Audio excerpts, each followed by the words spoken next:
Were you present at that great occasion when she arrived to cheering crowds? I don't think I was, but I was down in Liberty Hall within a few days. She was there. If you remember in the photograph, she had a lovely hat with an ostrich feather in it and an old cardigan. And she must have bought the hat in London out of jubilation.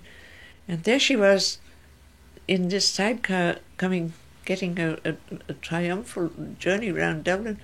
But when I met her in Liberty Hall, the hat was gone and the cardigan was there and her sleeves were rolled up, and she was in the place where they were giving dinners to the people who were hungry, and there were plenty of them after the lockout of 1913, and they had continued the soup kitchen. That's not a popular word with us, but they had continued feeding people there, and she was in there.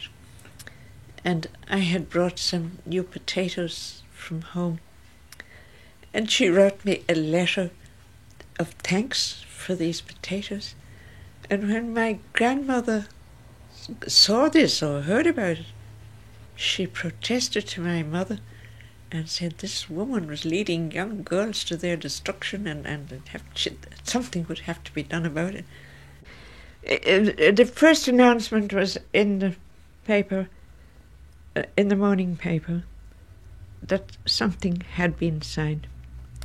And I was in Mrs. Green's house. Outside I met Pietro Hegarty, and I said to him, he said, we had an exchange of words, and I said, I suppose there'll be an end of the fighting anyhow. And the evening paper came, and it had the full blow, and we were horrified. I think my sister says I went home and cried on my bed.